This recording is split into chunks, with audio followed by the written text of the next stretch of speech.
today. Open our minds, our ears, and our hearts to hear your word and then be able to apply it to our lives. Help us to know your will for us each on what you want us to get out of today's lesson. Keep everybody safe and healthy, and be with those who weren't able to make it today. In Jesus' name we pray. Amen.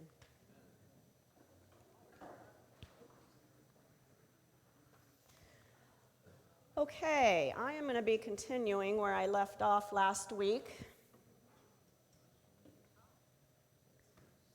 We're going to finish up Deuteronomy, the fifth book of the Pentateuch, the Torah, the fifth book.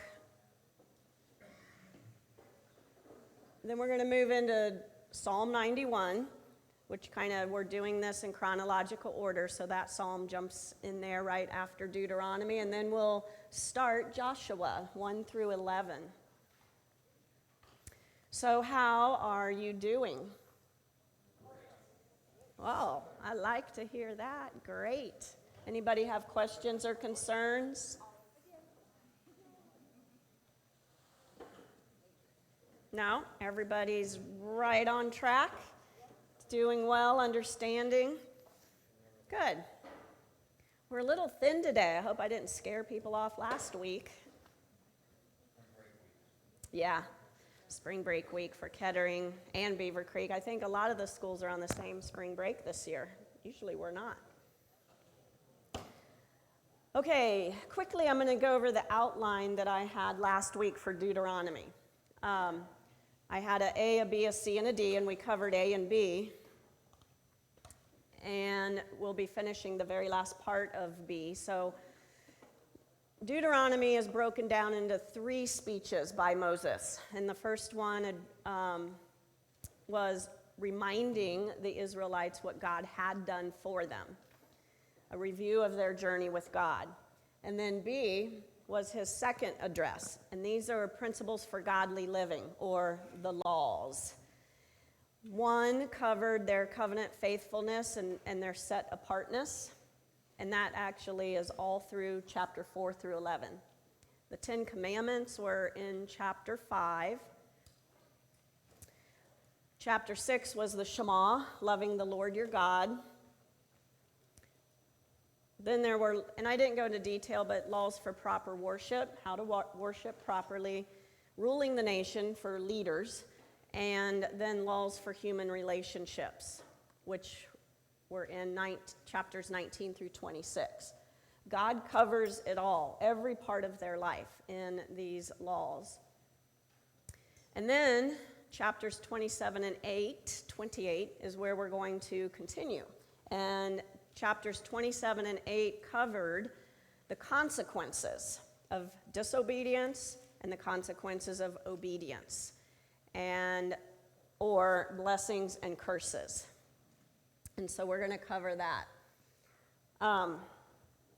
This is blurry, I know. This is blurry. It's not your eyesight, but it is a little difficult to see. I needed to make it big enough, but making it bigger made it a little blurry. But that's okay because you can still get the point. So over here, this mountain is the mountain of curses, Mount Ebal. And this over here is Mount Gerizim, the mountain of blessings. The town here, this is Shechem. And chapter 27 goes through all of the curses. This is what will happen if you do this. You'll be cursed if you do this. And there's a long list of things they could do to get cursed. And at the end, they had to say, Amen. So the Levites were the ones who said the cursings, not cursings, but curses. They weren't cursing. They would say, cursed be anyone who dishonors his father or his mother. So the Levites said it, and all the people had to respond with amen. Now what that meant, basically, this wasn't God saying, I'm putting a curse on you, like in witchcraft. This is a series of oaths. And when the people responded with amen, they were saying, so be it. Yes, this is it. I am committed to this. And so really, by saying amen, they were taking responsibility for their actions. If I do this, then yes, I know that I'm being disobedient. And then they will have bad things happen. A lot of people think that, oh, God is so strict and has such a bad temper. If I even get out of line a little teeny tiny bit, then I'm doomed. But that is not what God is doing here.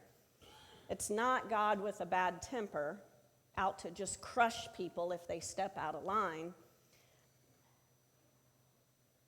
But what we should do is look at these restrictions that God is giving, not as threats. He's not threatening his people, but look at it as loving warnings about the plain facts of life.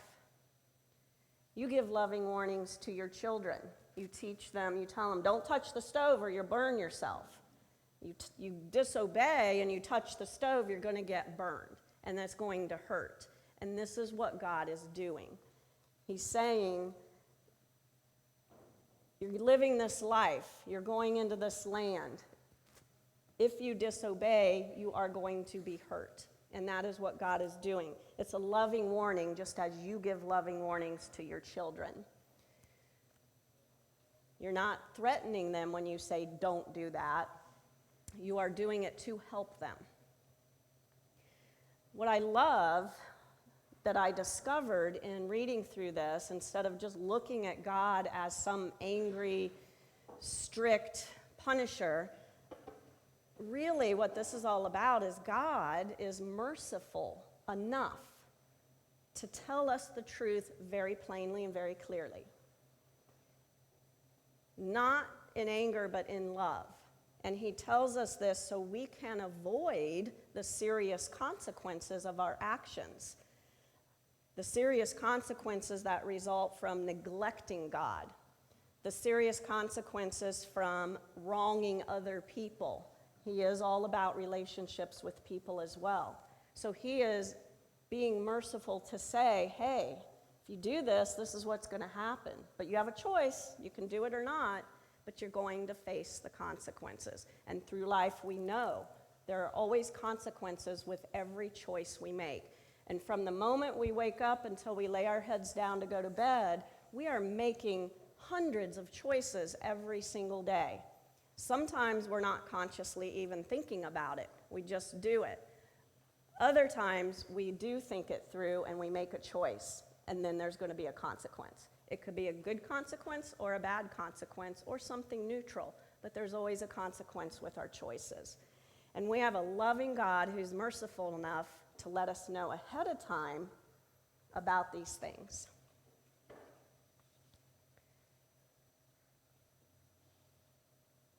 Any questions about that or comments? One other thing I want to point out is Shechem ended up being destroyed by the Romans, totally destroyed in the first Jewish-Roman war from 66 to 73 AD. So Shechem no longer exists, and they built another city called Nablus, which is over top of Shechem. This is about 30.5 miles north of Jerusalem, this area here. Mount Abel is 938 meters above sea level, and it's a little bit taller, and that's the mountain of curses, a little bit taller than Gerizim, and Gerizim is 886 meters above sea level. And that still is in existence today. Yes?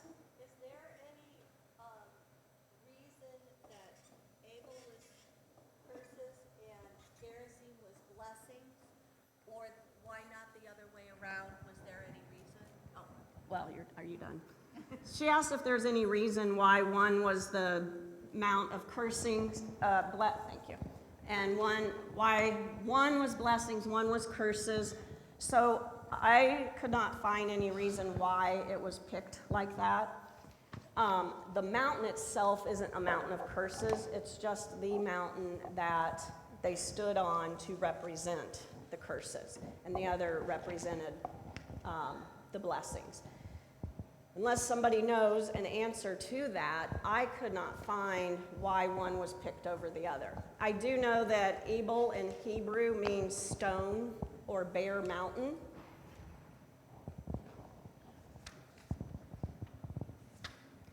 Let's see, I saw a hand over here. I had read that Mount Ebal, being higher, was much more desolate than Gerizim. That Gerizim had a lot more vegetation on it. That would make sense. And so that was kind of the flourishing end to the Yeah. unflourishing side. And it does mean bare mountain or stone, so it's barren. So that could be why they chose that. It fits. Christine? Yeah, I was just looking back at Deuteronomy 18, and when Moses talks about abominable practices, how would you distinguish between these curses and the abominable practices? It just seems like the abominable practices were not mentioned again as curses.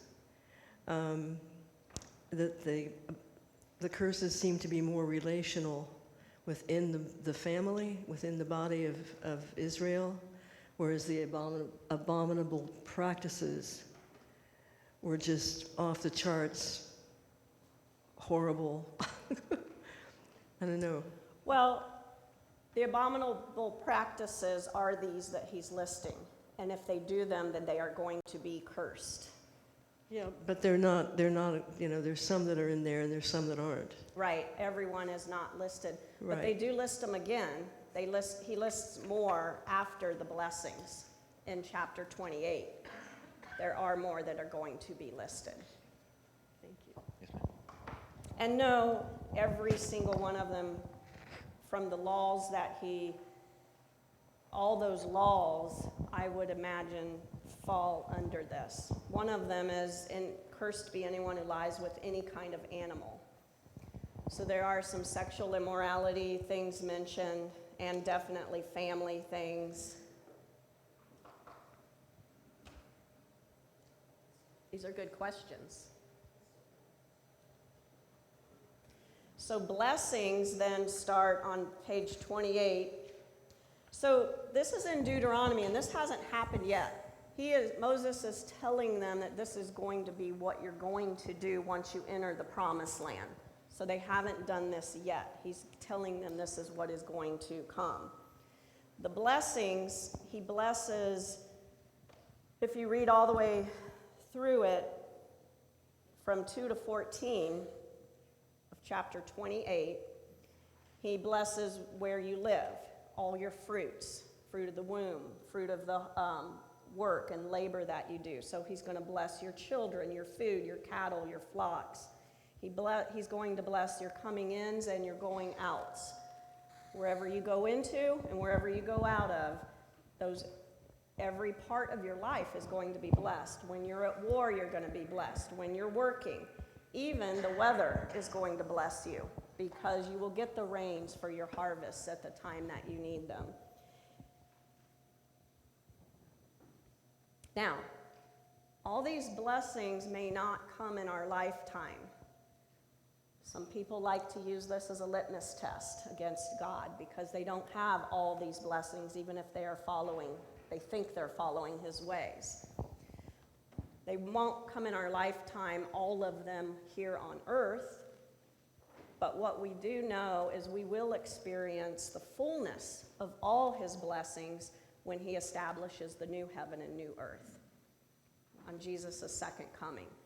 We may not feel it now, but we, as faithful Christians, have that hope to know we are going to experience the fullness of all of his blessings eventually by being obedient to him. We need to stay faithful, like we're going to find in Joshua. He does not, and verse 14 says, "And if you do not turn aside from any of the words that I command you today, to the right hand or to the left, to go after other gods to serve them." Serve only him. As long as you serve only me, no others, no idols, you will be blessed. This is what you have to do. And then he goes into some curses for disobedience again. So it's curses, blessings, and then more curses for disobedience. And one of them is like, well, they're all pretty intense. They're very serious. But one that stood out for me was, "Your dead body shall be food for all the birds of the air and for the beasts of the earth, and there shall be no one to frighten them away." So even in death, you're going to be left alone with no one to help you. It's pretty intense. Verse 36, still in chapter 28. "The Lord will bring you and your king, whom you set over you, to a nation that neither you nor your fathers have known." This did happen to the Israelites that we will read about later, when Assyria and Babylonia took the Israelites captive to their lands. And we'll be reading about that in 2 Kings. So this did come true. What I thought was gross was the eating of their children because they will be so Hungry. Yeah. They'll eat their own children because they will be so hungry. So he's really he wants them to obey, and I'd be scared to death to disobey, but we find that they still end up doing that.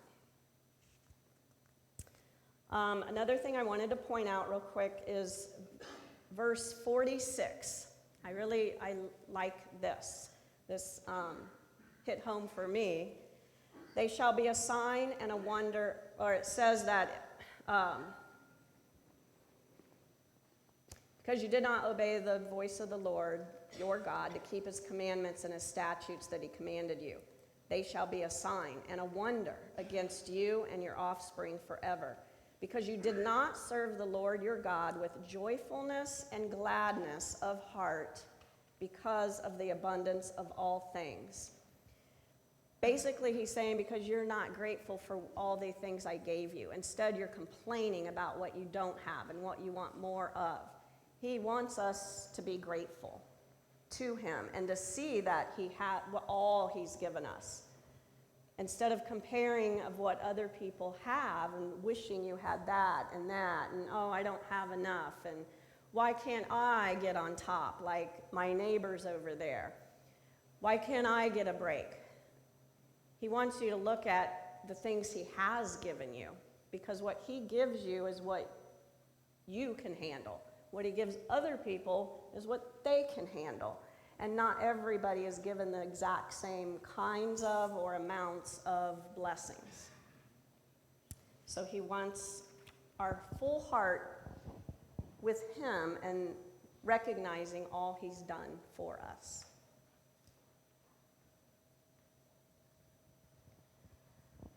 Yeah.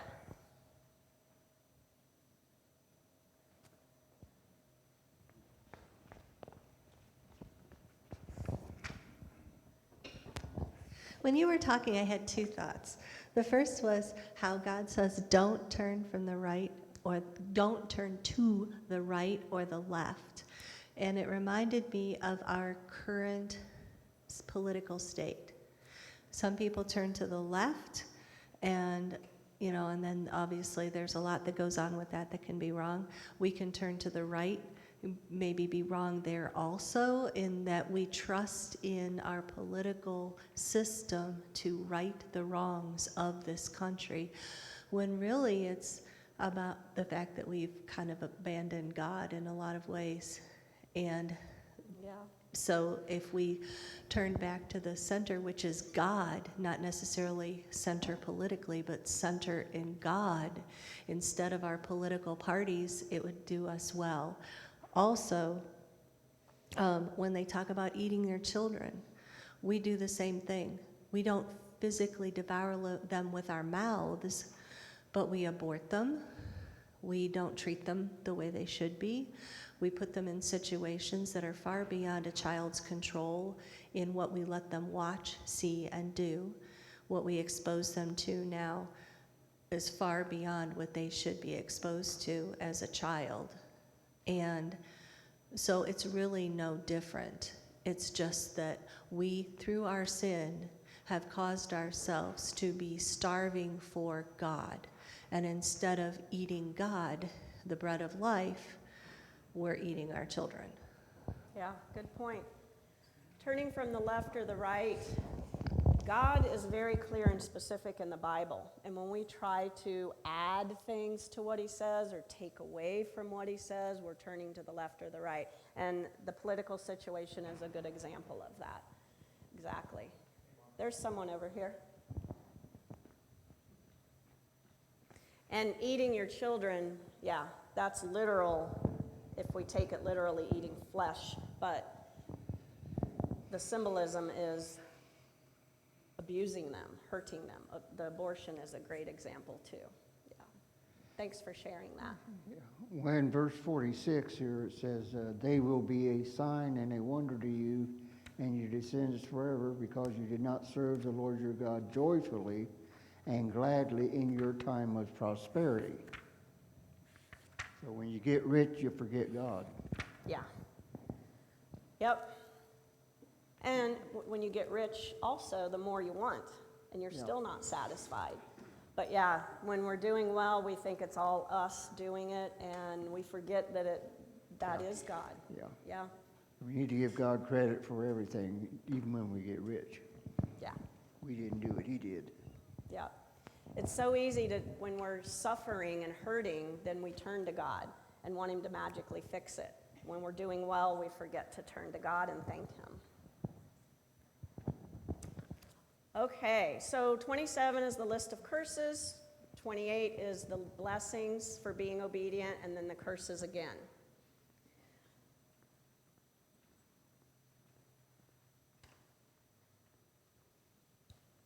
And then C calls for, this is Moses' third speech. And remember, he didn't do these just back to back. This was over a week or two time frame of giving these addresses or speeches.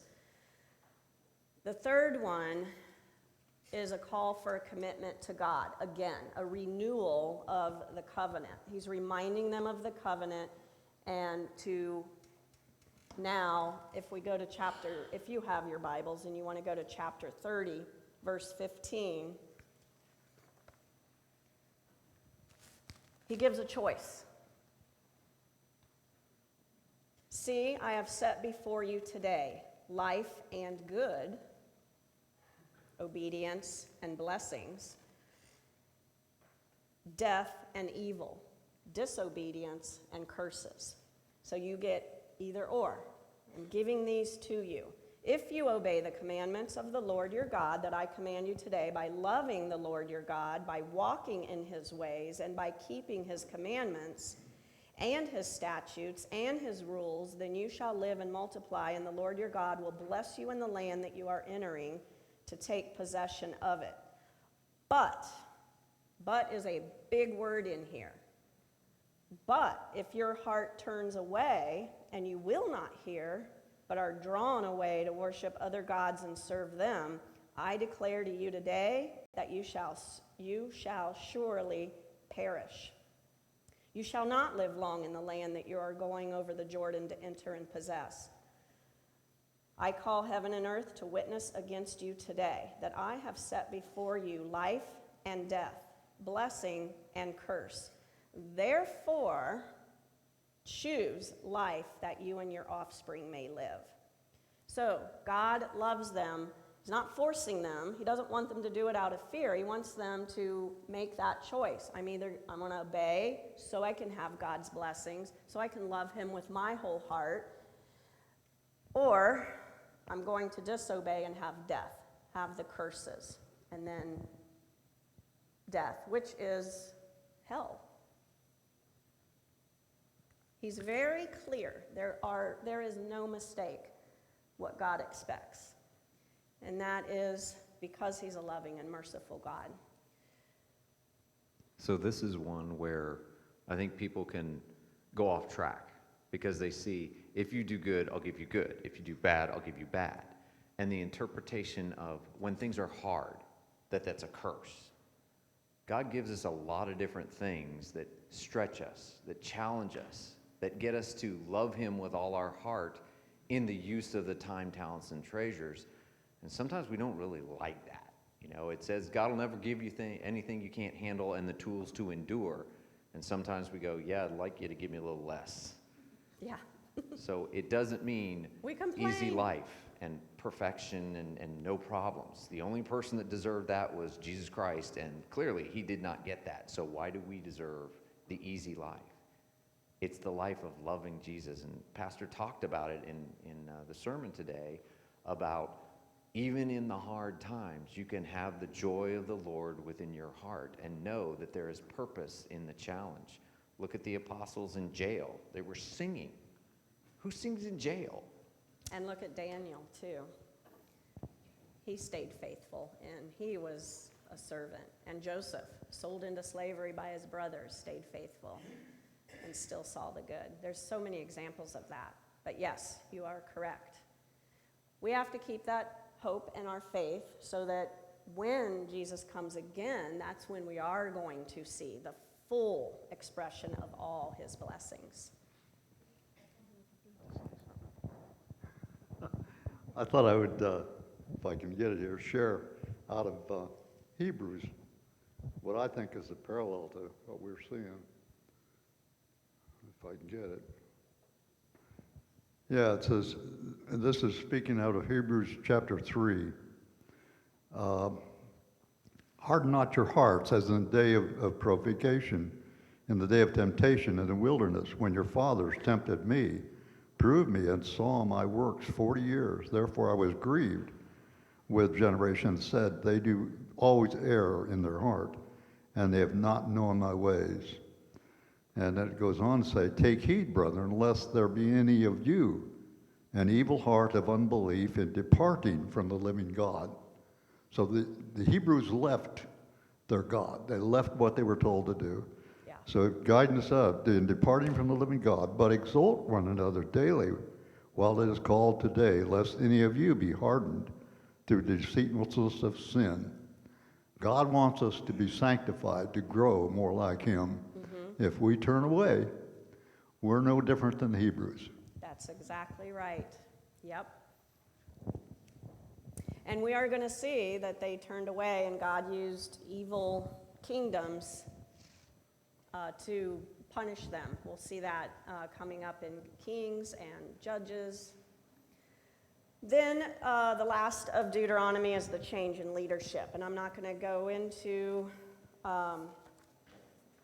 this in detail. I do want to just point out that after Moses dies and God wants us to take time to mourn our losses. He gave 30 days for them to mourn Moses. And it's going to be more than 1,000 years before a greater prophet than Moses appears. More than 1,000 years. And even though Jesus, some people think he's just a prophet, we know he's not. But it'll be more than 1,000 years before Jesus comes. So we're going to go to Psalm 91 now.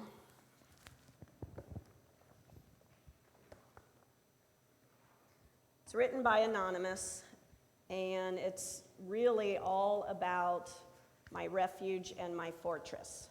God's call to confidence and trust in him, for him to be your refuge, for him to be your fortress. Again, just like the blessings, this psalm seems to say nothing bad will happen to you if you dwell in God, but as we have already stated, we know that is not true. We live in an evil world, a fallen world, and so there are bad things that happen, and bad things that can happen to us because of the evil and the fallenness. 91:11-12 was quoted by Satan when he tempted Jesus in the wilderness. And we find that in Matthew 4, verse 6, and Luke 4, verse 10. But it says, "For he will command his angels concerning you to guard you in all your ways. On their hands they will bear you up, lest you strike your foot against a stone." And I'd like to mention something about angels as well. Angels they have two jobs that we find in the Bible. One is there are guardian angels, just as was mentioned here. They will guard you. And they are also found in the Bible as messengers. So they can have those two roles, guardian angels and messengers. And then I have a list of places you can find that. Guardian angels, they were there a lot in the Old Testament for people like Daniel in the lion's den. And then also in the New Testament. And as messengers, they appear more as messengers in the New Testament than the Old Testament. But they are all throughout.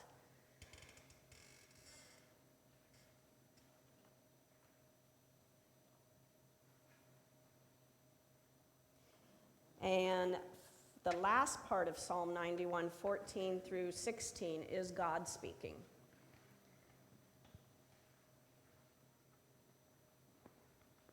And this is an important part. This is the whole point of God in everything, I think.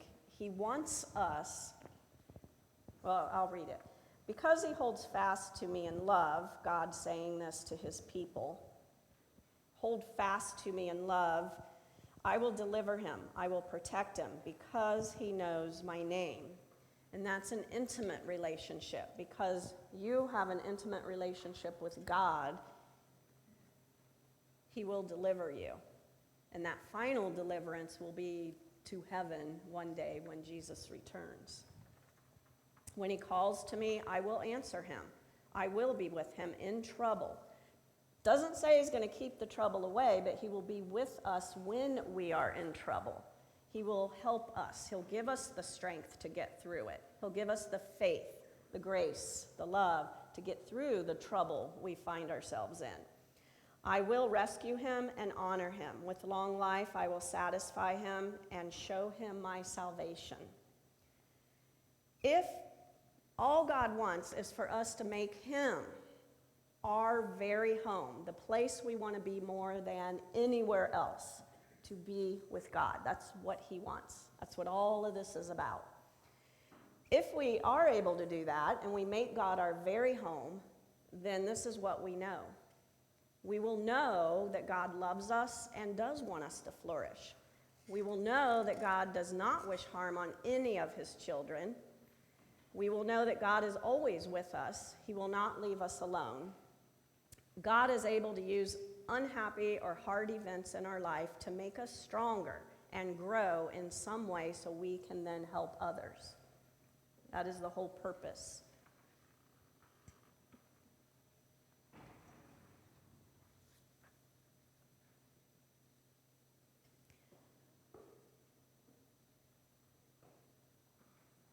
Any questions or comments? So I will be, at the end, I'm going to give you some discussion time. I'm going to go through Joshua first.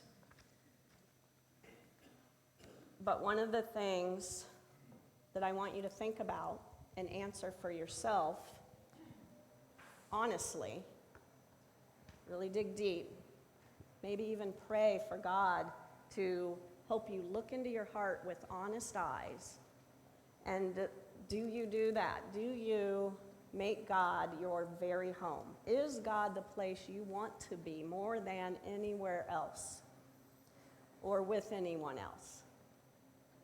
And if not, which I would imagine most of us probably know, at least I know for me, I don't do that all the time. There are moments where I don't, and then I come back, and then I don't, and then I'm always flip-flopping. I'm always getting caught up in the world, and then I remember, oh, I need to pray before I make this decision, or say yes to this, or no to that. And sometimes I forget. And then I remind myself and I come back. And I feel like over the years, I do that a little less and less. I'm growing. My shirt says, keep growing. We need to always keep growing. Sometimes it's baby steps, sometimes it's giant leaps. But I do see my relationship with God strengthening more and more and more. And it's always when I spend more and more time in the Word and get to know Him better. And I'm able to focus on Him better. But I'm not perfect at it. And none of you are either. And that's why He sent Jesus. Joshua.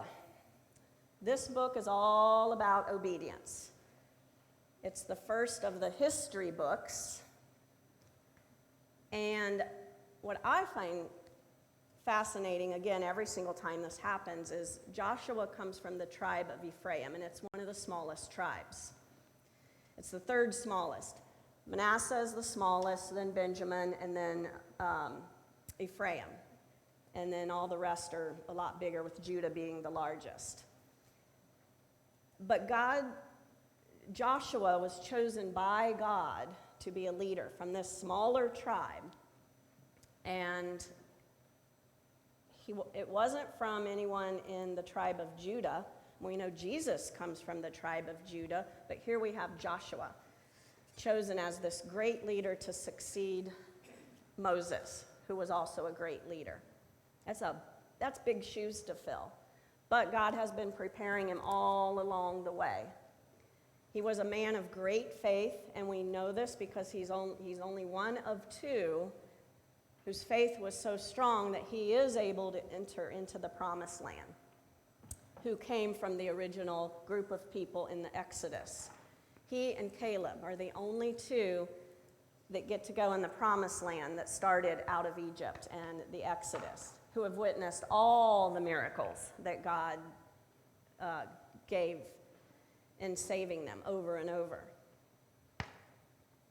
So these are some things that, all of these are things that happened. Because of running a little late on time, I'm going to quickly go through these, but there are a couple things in each part of this I want to point out. One, in chapter 3 to 4, verse 1, they crossed the Jordan. It's a little picture to give you a little bit of an idea, but what they had to do was step into the water first.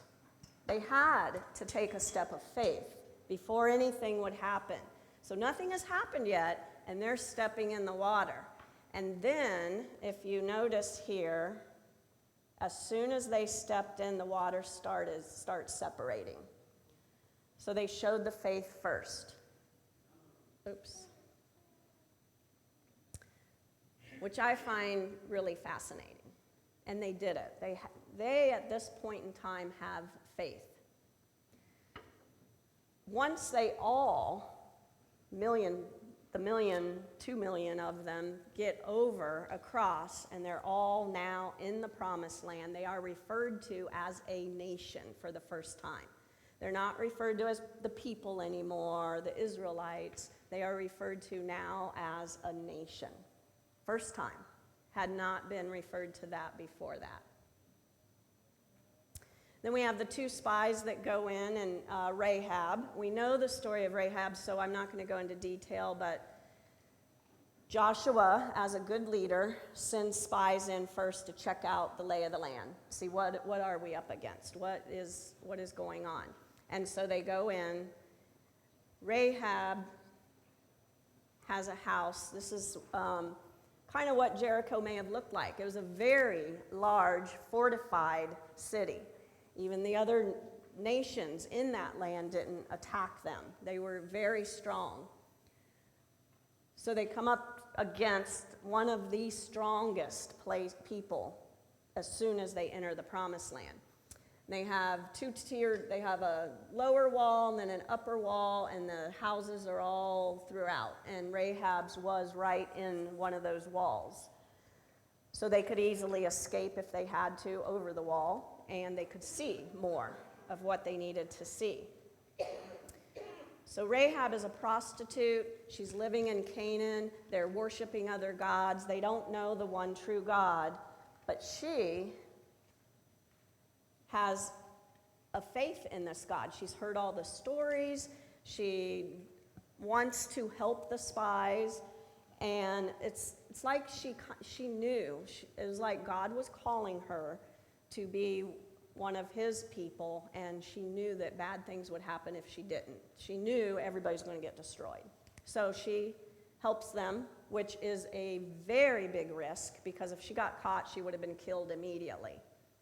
And the guards were coming. They were checking her place. If anything went wrong, immediately she would have been killed, and her family. But she takes a courageous stand and helps the spies, and then she and her whole entire family get saved, and they stay with Israel for the rest of their days. A woman who's a prostitute, and she does a great thing in faith and courage. Shows how God used women in the Bible, and how even when we sin, God still helps us change, because she was a prostitute. She was a big sinner.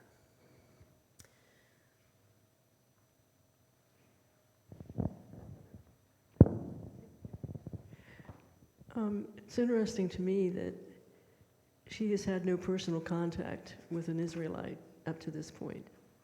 Yeah. It says something about people, God working in people, that we have no idea how they could come to a knowledge of him or a desire for him, but he's at work in their lives. Yep.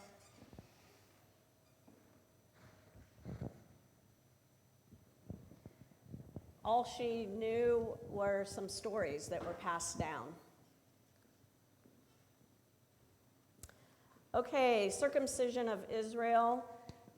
This group of people had not been circumcised like the original people had. When after the Exodus, God had the Israelites all get circumcised. And this group of people hadn't been circumcised yet. So chapter 5 is about the circumcision of the new nation. I'm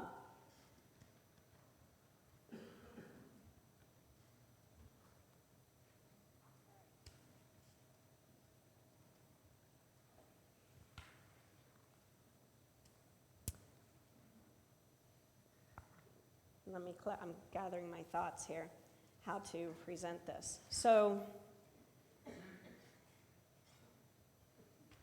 God brought the people out of Egypt, and then all the 40 years of wandering, and even where we're at up to this point, God was working on getting Egypt out of the people. He had to get those old habits. You know, it's hard. Old habits die hard. When you have developed a habit, it's really hard to undo that and redo the good and what you need to learn. And so all this time, this is what God's been doing, getting Egypt out of the people.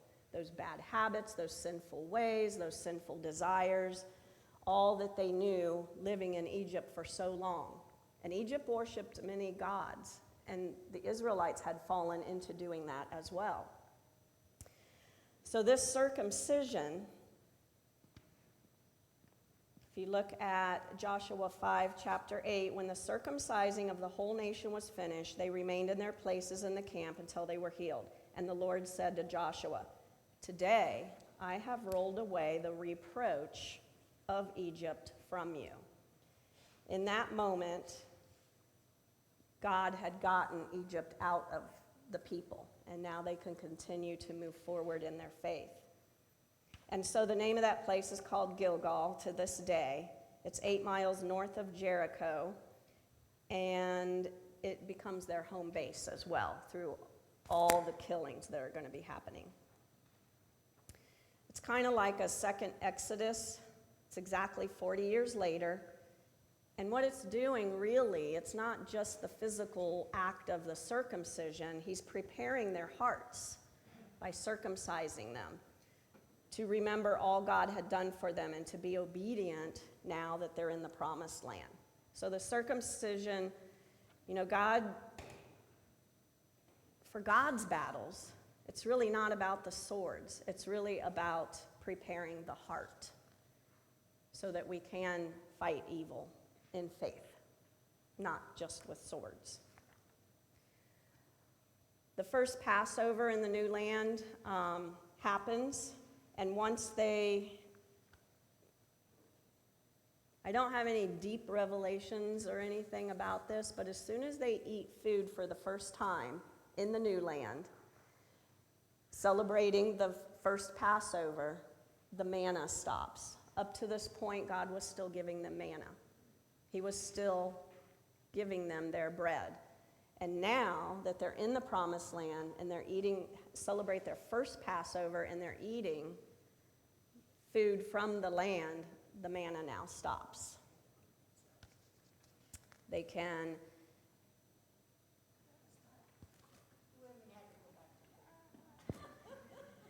Yeah, women had to go back to cooking now. I didn't even think of that, but you're right. They're probably not happy about it.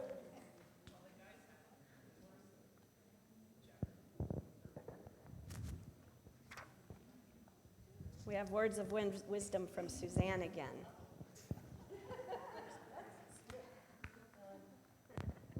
Well, actually, this might be so simple, you're all going to be like, duh, I knew that. But I was thinking when you were saying getting the Egypt out of the Israelites, that when the Israelites were in Egypt, they still worshipped God, our God, but they also worshipped the other gods. Yeah. So he was just one of the gods they worshipped. Yeah, good point. And we worship God, but oftentimes other things too. Wealth, power, our families, our health, our job, our children, whatever. So God becomes just one of the gods we worship. Mm-hmm. Then God took them out of Egypt through the Exodus from slavery to all these other gods to freedom, which is what he does with us, what we call pruning. Yeah. It's the same thing he was doing with them. And then he took them from being an individual people to a nation, just like he takes us from being selfish individuals who only want to serve ourselves into being a church with a small c to serve him. Mm-hmm. So it's kind of all the same. It is all the same. Maybe that was a duh, but I don't know. No, it wasn't a duh. And then the fall of Jericho. Now so I am a retired military person. I was in the Army National Guard and active duty Army as well, and I've served in 2 wars, 2 conflicts. God tells Joshua to take these people and just march around the city and blow horns. As a military person, when I was in Iraq, if my leader had said, here, I was a truck driver, we're going to just drive around and blow our horns and not have any weapons, I would have been like, you're sending us on a suicide mission. You are crazy. So the faith that they had to do this and follow it just blows my mind. And I wonder, I hope, I don't know because I wasn't there, but I would hope if I were, Right after well, they did get to time to heal. It doesn't say, however long it took. But they're probably still sore after being circumcised. And they're marching around and around. And that was, if you know, it's a big fortress. So the faith that they had, I would hope that if I were in a situation like that and it seemed ridiculous, that I would have that kind of faith. And no, Joshua knew they were going to win.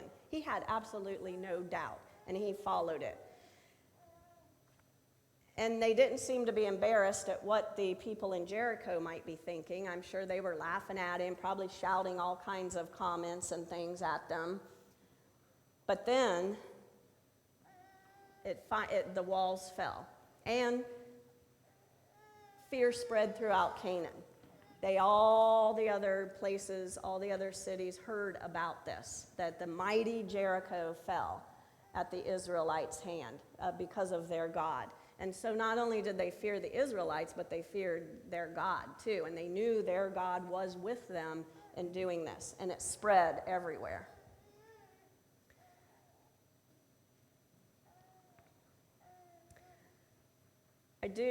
So then we have Ai and Achan's sin. Achan disobeyed God, and he put the whole nation in jeopardy. But luckily, God told them to have every tribe pass by. And then whoever stood out, it would be, that family. And then Achan is left to be the one standing there saying, yeah, I did this. He didn't think he'd get caught, but God caught him, and he had to be killed, and his whole family, and everything he owned was destroyed. He was wiped out completely from the nation. Could you say something about verses 13 through 14? I think this is a very crucial and kind of humorous... Chapter 7? No, chapter 5. Oh. Where Joshua sees an angel and says, "Are you for us or for our adversaries?" And yeah, I think this was a transformative, what's it called when it's a Christ figure? Right, reincarnation of Jesus. That's the wrong wording. But anyway, he says, "No, but I am the commander of the Lord's army." I see that as a foreshadowing of Jesus. Oh, absolutely. Yes, but that was Jesus, and he was there interesting. with him. And he says, take off your sandals from your feet, for the place where you are standing is holy. And Joshua does. For one, we know it's not an angel, because angels don't make land holy. Only God does. And God accepted Joshua's worship, and angels don't do those things either. So we know that was Jesus. Jesus is referred to as the commander of the Lord's army, and Pastor said that in his sermon also today.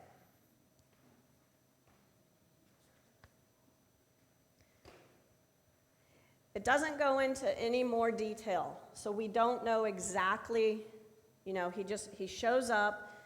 To me, it says Jesus is there with Joshua as they're fighting, getting ready to fight.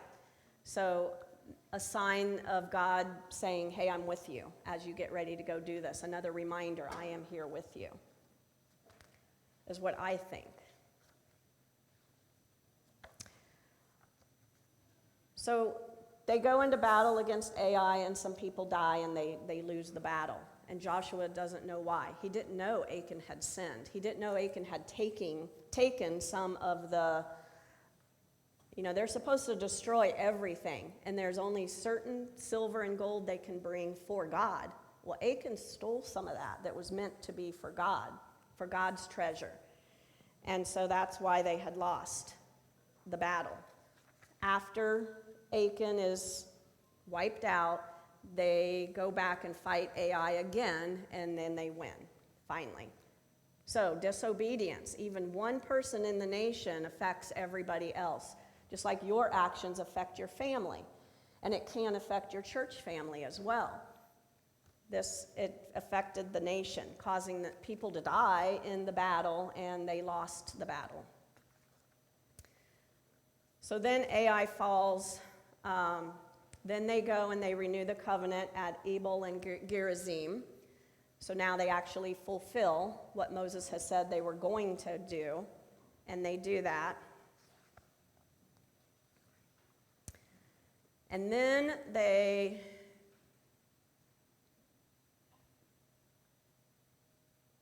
fight against 5 other kings of the Amorites, and this is where Joshua asks God to make the days longer. He's praying, and he asks for help, and he asks, can you make the sun stand still? And God does it. My question to you is, do you pray big things like that? Would you ever think to say, hey, God, will you just make the day longer and make the sun stand still? And he did it. He did it to help them to win. Now they're doing battle after battle after battle, and they've got to be worn out. And they're also killing hundreds of thousands of people, women and children. God said you have to wipe everybody out. You have to destroy everything.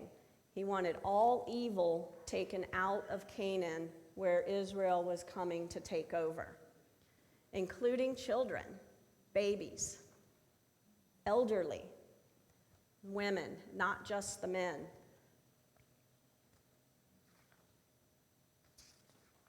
Would you be able to do that?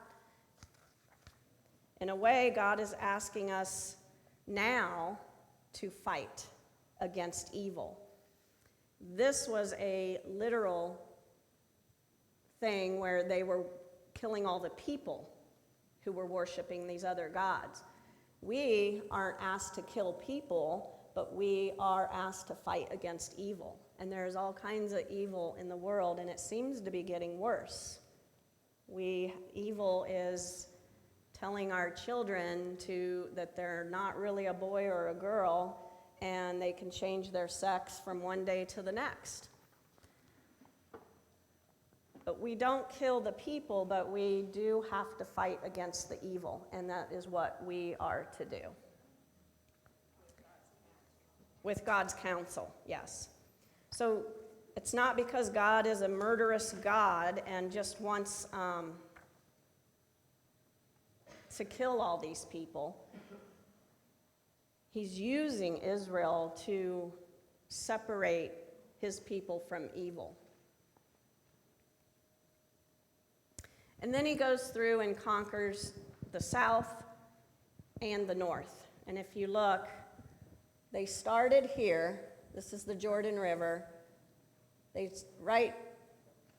can't see it with the red arrow, but Gilgal is right here, and Jericho is right here.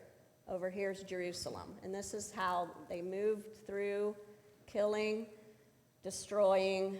They went this way, then they came back this way. Took the whole south of Canaan.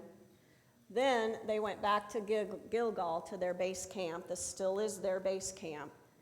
And then they move north, and they take all of northern Canaan. And they wipe out all of those people. Yes? Okay, I promise I'll try to shut up after this. But there's something that I really bothers me about when we as Christians fight against evil, and that is that we are supposed to, in my mind, maybe I'm wrong, correct me if I am, that we're supposed to be fighting for God, not against evil. And because fighting against evil can lead to judgmentalism, hatred of the other person. I'm fighting against evil and you're evil, you're an evil person, therefore I hate you and I am fighting against you. Yeah, we don't want to do that. Yeah, you're supposed to be, in my mind, fighting for God.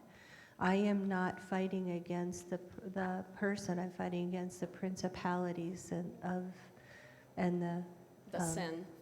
Yeah, the sin. So you're fighting for God. And in the process, you wind up fighting against other people. But there's always only one goal. You can't have two main goals. You always have to have only one main goal. And the main goal is to fight for God. And fighting against evil is a byproduct of that, not the other way around. Okay. So that's just my thought. We want to love the sinner, not the sin.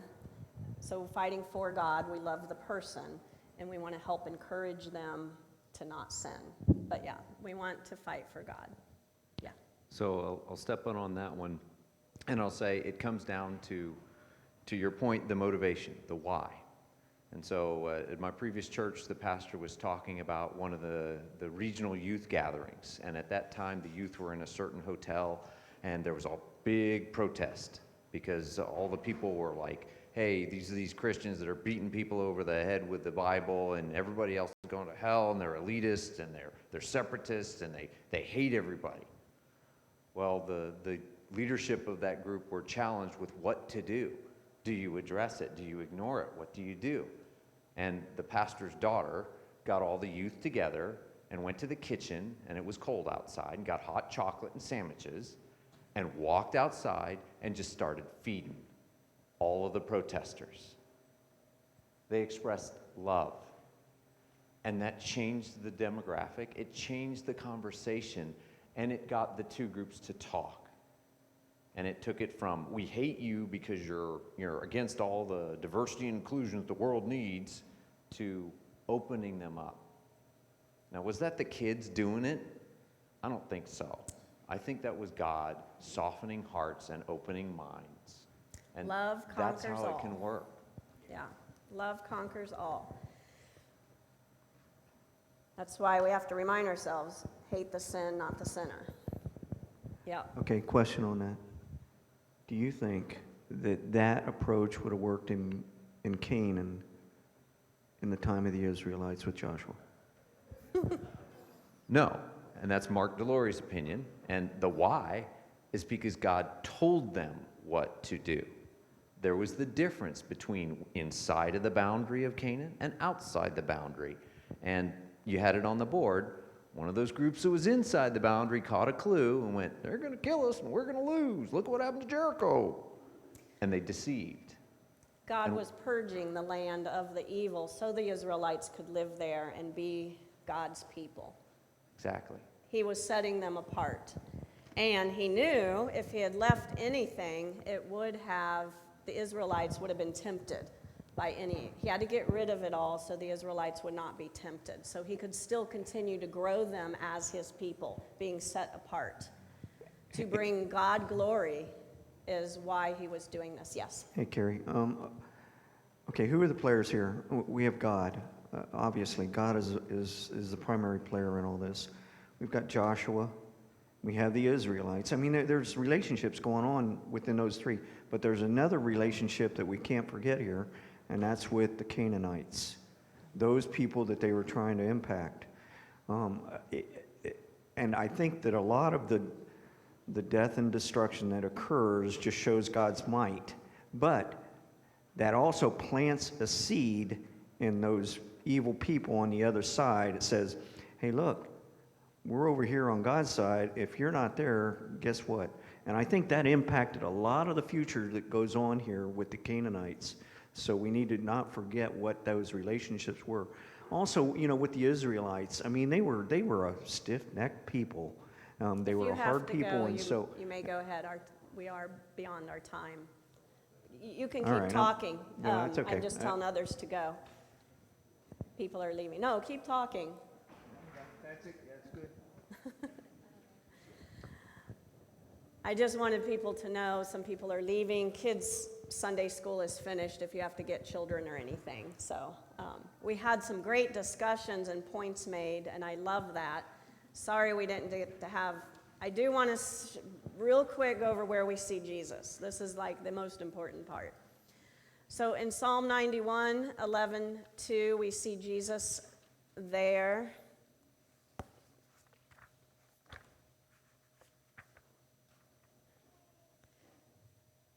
Where it was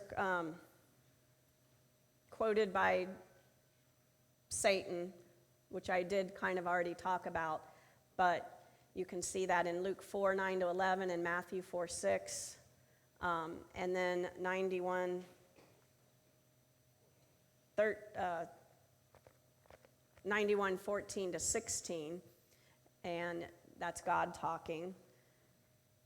And that is also mentioned in John 12:26. The biggest thing I find even over that is, and Pastor hit upon this, Joshua himself. He's a foreshadowing of Jesus leading us as we are trying to live in a world with evil. And it is our job to battle evil, to keep sin to protect our hearts, to keep sin from entering into us, to keep us from acting on temptations.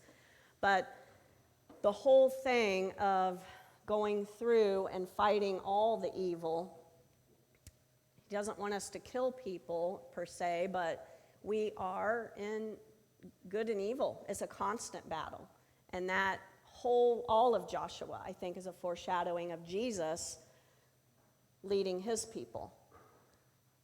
Jesus is a leader with an iron fist. When he comes back, he is a lamb and a lion, both. But I do want to point out the very last sentence of Joshua 11:23. The very end says, "And the land had rest from war." They got to rest. And Pastor talked about this a little bit, about resting right where we're at. That yes, ultimately the goal is heaven. But right where they were, they had finished all this fighting and they finally got to rest. The land rested, the people got to rest. And they get to rest until Joshua dies. And then everything falls apart again.